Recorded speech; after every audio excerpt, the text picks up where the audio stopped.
presidente. Cualquiera sea la interpretación válida, la que ha dicho el gobierno o la que ha dicho la FARC, en este acuerdo no se acepta que haya pena privativa de la libertad, reclusión para los delitos atroces. La FARC no acepta vigilancia, no acepta control, dice que simplemente realizarán unas actividades laborales en eso del primer grupo. Y el gobierno ha hablado de unas restricciones que no cumplen con los requisitos de la reclusión, de la pena privativa.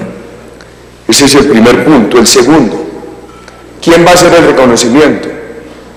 Por ejemplo, de Bojayá, del asesinato de los diputados vallecaucanos, del Club El Nogal, el grupo, ¿o está listo el individuo de la FARC responsable? ¿Y cómo es la relación entre la autoría intelectual, designio general, criminal del grupo y el autor material o los autores materiales? Ese es un tema bien complejo, sobre el cual no hay claridad. Esta restricción de libertad que ha hablado el gobierno, en mi concepto se parece más a una libertad condicional amplísima. La libertad condicional tiene varias razones para su presencia en el derecho. Una es el premio a quien ha tenido un buen comportamiento en el castigo, o es la sanción alternativa al que ha sido responsable de un delito menor. Aquí estamos en presencia de delitos atroces no menores y estamos en presencia de una libertad que no estaría antecedida por un castigo. ¿Cuáles son los efectos de la falta de privación de la libertad? Digamos, jurídicos, inestabilidad. La Corte Penal Internacional, en las sentencias que hasta ahora se conocen y en su doctrina, habla de dos tipos de penas, ambas privativas de la libertad, o cadena perpetua o hasta 30 años. En muchos de estos tribunales que han operado, en los 34 procesos que se han cumplido existiendo la Corte Penal Internacional, es común encontrar la sentencia a prisión.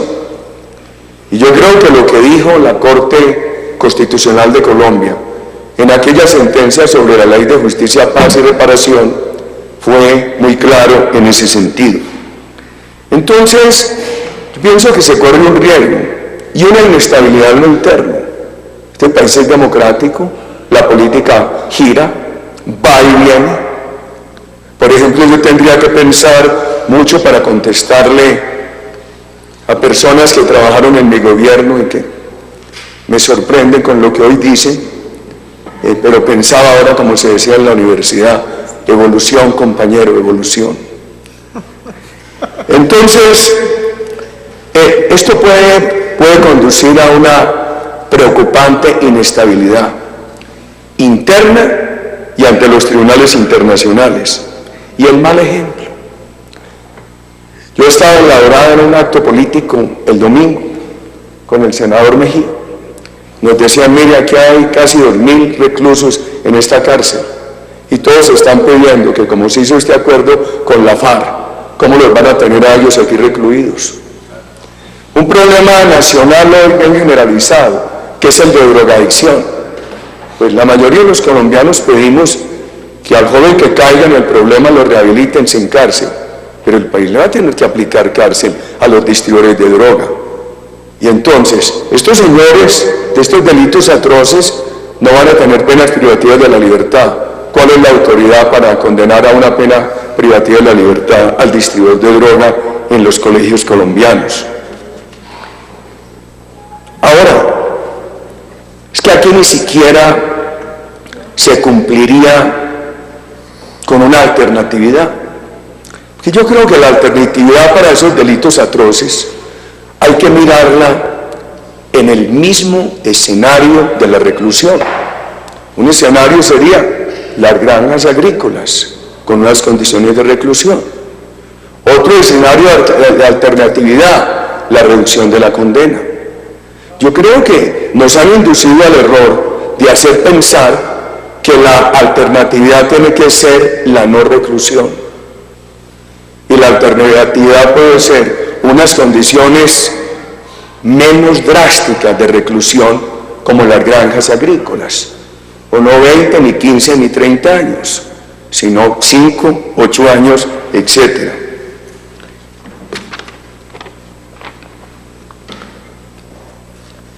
El tema de los delitos conexos. El narcotráfico. Tiene que volver uno a las nociones elementales del derecho. Los hechos son parte de sus fuentes. El narcotráfico ha sido fuente en Colombia de atrocidades. ¿Por qué lo van a conectar con el delito político?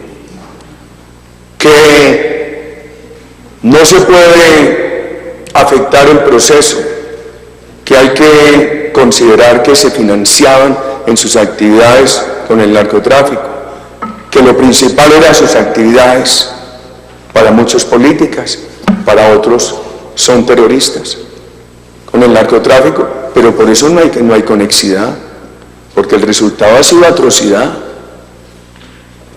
Que les den una pena reducida o una colonia agrícola, bien, pero ¿por qué esa conexidad? Y miren el secuestro. Cuando leíamos en el acuerdo que se publicó la semana pasada, los delitos atroces, esa enumeración que hicieron allí, pues aparece la retención de ciudadanos, el secuestro, entonces aparece como el que lo hubieran excluido, pero es que esto es concordante con toda la legislación que se ha acordado con la FARC, y con la FARC se acordó reconocerlos como actores del conflicto. Entonces, por ejemplo, el secuestro del policía o del soldado, sobre el cual no se pruebe tortura, va a ser una retención, de acuerdo con el conflicto, no un secuestro, de acuerdo con los delitos atroces del derecho internacional. En mi concepto, este acuerdo no solamente permite la conexidad del delito del narcotráfico con el delito político, sino el secuestro en estos casos. El tema de la sanción política accesoria. En estos días también me daba mucha dificultad leer, porque el autor era el doctor Sergio Jaramillo. Y pensé yo, ¿estaré yo a esta edad en condiciones de entender tanta evolución? Entonces el doctor Sergio Jaramillo decía en un medio de comunicación que para qué habían tenido a los paramilitares en la cárcel, que si hubieran estado haciendo política no habrían surgido las BACRIM. Muy fácil, vaya dígale a esos bandidos que dentro de sus cabecillas los van a traer al Congreso y que ellos se comprometan a no hacer política, que conocer algo, la realidad del país. Y tengo que decir otra cosa aquí, es que la ley de justicia, paz y reparación no fue solamente para los paramilitares, ni en su concepción ni en sus resultados. Se sometieron 18.000 guerrilleros. Y todos los 53.000 personas que se sometieron, hubo una reincidencia del 7%, mucho. Pero es que cuando terminó nuestro gobierno, las BACRIM tenían 2.400 personas. El 11% pertenecía a grupos reinsertados. ¿Para qué? Entonces la historia recurrente sea que fue una movilización mal hecha y que por eso hay BACRIM. Yo creo que ha faltado un proceso más intenso de avance económico, avance social y autoridad. La semana pasada anunciaban que hay en los alrededores de Montería está un grupo que ahora se llama Autodefensas Gaitanistas, extorsionando a todo el mundo, ya con 5 anillos. Yo creo que vamos a justificar eso. Pienso que lo que ha faltado ahí es autoridad. Y me preocupan mucho los estándares difíciles de entender, tan disímiles. Cuando esa ley de justicia y paz, que era para guerrilla y para paramilitares, Los críticos no la miraron sino en función de los paramilitares, para decir que era una ley de impunidad, que cómo les iban a dar 5 o 8 años. Y después la crítica por la extradición, que a propósito se hizo con el acuerdo previo de los Estados Unidos del acceso de todo el Estado colombiano, no del gobierno, de todo el Estado colombiano a la justicia norteamericana. Y parecía muy poco, y la verdad que sí. Yo no tenía razón cuando una persona decía, pero le llevan durante más tiempo a la cárcel a quien se robó un vehículo que a un paramilitar. Entonces dijimos aquello que dijo hoy el señor ministro de Justicia, ese balance entre paz y justicia. Pero lo que yo no entiendo es que un sector del país tan drástico para criticar esa ley por lo corto de la sentencia, ahora le parezca muy bien y que el único camino para la paz es que no haya un día de cárcel para los responsables de delitos atroces. Es el tema del tratamiento de las Fuerzas Armadas y a los civiles. Doctor de la Calle, al escucharlo, yo no puedo entenderlo, porque sí o no, que hace parte del mismo acuerdo, pero un tratamiento diferente. Yo no lo entiendo. Nosotros pensamos que a las Fuerzas Armadas de Colombia hay que darles un tratamiento diferente, porque ellas no han tenido el designio criminal que ha tenido estos grupos terroristas. Ellos no han constituido el ejército de Videla, de Galtieri, de Pinochet, o de las viejas dictaduras de Centroamérica. Entonces han sido unas fuerzas de democracia. Y quiero recordar también muy respetuosamente que una de nuestras propuestas ha buscado un alivio sin impunidad, lo digo al oído de la senadora Vivian, y que no dependa de un arreglo previo con la FARC y que tampoco se les aplique la justicia transicional. Nosotros seguimos insistiendo en eso. ¿Cómo van a estar, pero no van a estar preocupadas las Fuerzas Armadas? Muchos de los que están en la cárcel están por falsas acusaciones. Mire, aquel acuerdo que nosotros hicimos con la Fiscalía llevó a la Fiscalía a cometer estos excesos del levantamiento de un cadáver de alguien dado de baja en un enfrentamiento. Abrían un expediente para criminalizar al grupo de soldados. El país no habla sino de falsos positivos, porque no se examina el tema de falsas acusaciones. O lo que le ha dicho el presidente de la República a periodistas, como se lo dijo hace poco a un grupo de periodistas en Harry Sazón, que están sacando a todos los altos oficiales comprometidos con la seguridad democrática, la misma que ayudó al presidente Santos a elegirlo por allá en el 2010. O las visitas del gobierno a las cárceles. En toda esa campaña electoral del 2014, el gobierno se volcó sobre las cárceles a decirles: apoyen la paz, que los mismos beneficios que vienen para la guerrilla vienen para ustedes, confiesen sus delitos. Entonces, ¿qué está pasando ahí? Hay fundados temores en las Fuerzas Armadas y en los civiles. El doctor de la Calle ha dicho esta noche que el tribunal no es para inocentes. Yo anotaba aquí, quiere decir eso que los que van a llegar a ese tribunal o vamos a llegar allí sin el derecho de la presunción de inocencia. ¿No van a tener las Fuerzas Armadas esa válida preocupación? Una justicia acordada con la FARC, con el terrorismo. ¿Cómo no van a tener preocupación los militares y los civiles si la FARC propone esto desde el ángulo de concebir que todo lo que han hecho es válido en nombre del derecho a la beligerancia y que no son victimarios sino víctimas? Ahí reposa el origen de lo que la FARC le viene aportando a este proceso. Y el contexto. Entonces el contexto tanto para civiles como para militares es de este tamaño, que tanto se refiere el señor fiscal. Para conocerme el contexto a mí no tiene que pagarle ese platal que le ha pagado Natalia Springer. Conmigo es muy fácil, Hombre, yo uso sombrero, me pongo poncho, me gustan los caballos, soy finquero, soy mayordomo y mi familia ha vivido en unas zonas de mucha violencia. Para eso le pagan ese platal a Natalia Springer. O lo que me decían ayer unos comerciantes en Ocaña. Aquí le tuvimos que pagar a la FARC y no pasó nada. Le tuvimos que pagar a los paramilitares y entonces hoy todos estamos enjuiciados de colaboradores del paramilitarismo. ¿Y a dónde van a llevar a la gente? A los militares y a los civiles a reconocer un delito que no cometieron. Se ganan la libertad con eso, pero qué precedente tan grave para la justicia colombiana y qué herencia tan dolorosa para los hijos y para las nuevas generaciones. Tu padre, tu abuelo, para no irse a la cárcel, tuvo que reconocer este delito que no cometió porque era la única oportunidad que le daban. Armas, dinero. El gobierno ha dicho que todavía están negociando el capítulo de reparación.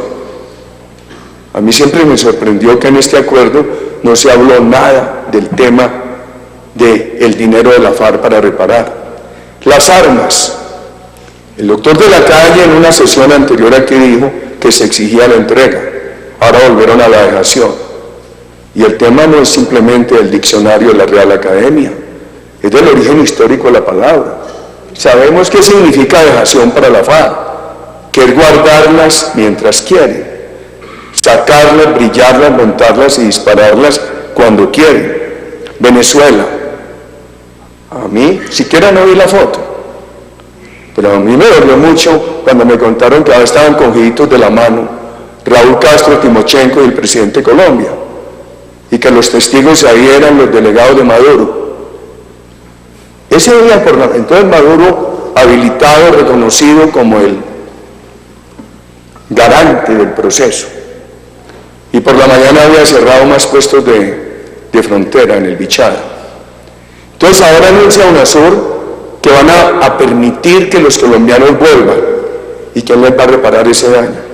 Las casitas destruidas, despojados de los enseres, torturados, y todo, y se permite ese acompañante. Los pueblos tienen que tener ética en sus gobiernos. Yo quisiera recoger aquí para terminar el tema de la sustitución de la Constitución. No voy a repetir lo que dijo el doctor Enrique Maya, les voy a proponer una reflexión. La Constitución del 91 convirtió a este Congreso en delegatario para reformarla con dos condiciones: respetar unos procedimientos y respetar la parte sustancial. El doctor Eduardo Enríquez dijo esta noche cómo se estaban sustituyendo aspectos sustanciales, así fuera pro tempore. Pero la sustitución pro tempore no excluye que las normas sean permanentes, las que vayan a incorporar. Y además, desde el punto de vista formal, la constituyente le dijo a este Congreso: usted me reforma, pero no me toque estas materias, y si va a reformar las otras, me respete estas reglas, por ejemplo, los 8 debates, y eso se va a reformar, y lo va a reformar el Congreso. Yo creo que hay mucha mentalidad jurídica en Colombia juiciosa que piensa que el Congreso no tiene esa competencia. Claro que estamos en presencia de un proyecto de ley habilitante. Chávez, cuando empezó a pedir las leyes habilitantes, las decía no, que era un poquito, que estaban restringidas, pero es que el Acuerdo de La Habana en su preámbulo acepta que todo se puede reformar, o sea que es una ley que incluye todo lo que hay en el país, todo el modelo colombiano. El doctor de la Calle decía anoche en su elocuencia en la televisión que es mejor una paz imperfecta que una guerra perfecta.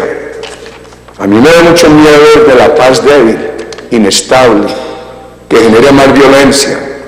La justicia restaurativa, doctor de la Calle, si no va acompañada de la punitiva, difícilmente garantiza el derecho de no repetición de la violencia. Y ojalá el señor presidente revelen ese texto, porque ya hay la duda de que no quieren revelar ese texto porque se ha hablado de que Colombia estaría dispuesto o o acudir a la Corte Penal Internacional para exigir el derecho del margen discrecional y poder por esa vía validar la no reclusión para los delitos atroces y también validar o en su defecto, hacer una dejación, una renuncia a la Corte Penal Internacional. Es bueno disipar todas esas dudas. Y les dejo esta pregunta: ¿se va a acabar la pena accesoria, que es la elegibilidad política? Entonces, ¿qué van a hacer con los que perdieron la investidura?